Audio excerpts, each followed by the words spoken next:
विवेक चूड़ामणि वर्ष 21।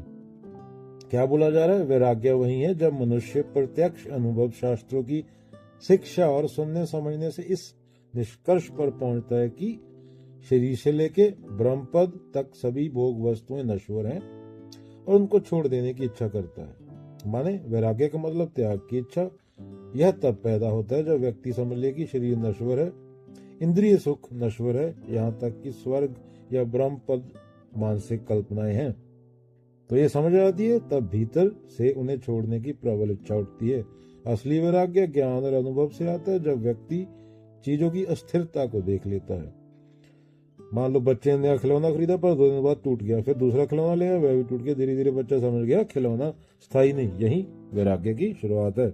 वैराग्य का अर्थ भागना नहीं है, भागना और डर है। वैराग्य तब आता है जब तुम देख लो कि सब कुछ नश्वर है। शरीर बूढ़ा होगा, खिलौना टूटेगा, मोबाइल पुराना होगा, और यहाँ तक कि जिनको तुम भगवान का पद मानते हो वह भी समय के आगे टिकता नहीं, क्योंकि वो मानसिक है। जो मन से न उतरे माया कहिए सोए, मानसिक भगवान भी तुम्हारा माया है।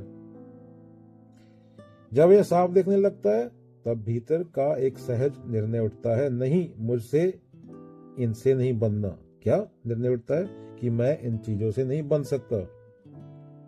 तो ही वैराग्य की शुरुआत होती है कि तपस्या नहीं, यह सत्य की खोज है। सच देखो और आसक्ति अपने आप गिर जाएगी। तो वैराग्य कोई गंभीर चेहरा नहीं है, वैराग्य तो खिलखिलाहट है। अगेन और तरीके से समझे तो जब तुम देख लो कि खिलौने बार बार टूटेंगे तो तुम हंसोगे, अरे यह तो खेल है। और जब खेल समझ में आ गया तो अब खेलते हुए भी मन भीतर से मुक्त होगा। तो वैराग्य का मतलब जीवन का आनंद लेना बंद करना नहीं है, बल्कि जान लेना है कि जीवन नश्वर है।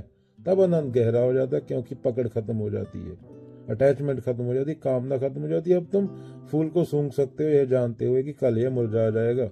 और यही समझ असली आजादी है। बच्चों, मानो एक बच्चा मेले में गया, उसे लाल गुब्बारा अच्छा लगा, उसने उसे कसकर पकड़ लिया, लेकिन कुछ देर बाद गुब्बारा फूट गया, बच्चा रोने लगा।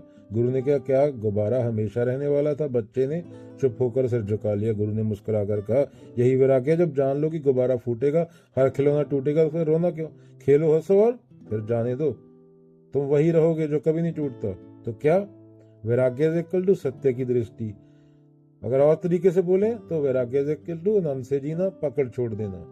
तो गुब्बारे जैसा संसार समझ आ जाए तो रोना बंद, हंसी शुरू। प्रकृति में सिर्फ इंसान को छोड़ के हर चीज मजे में है।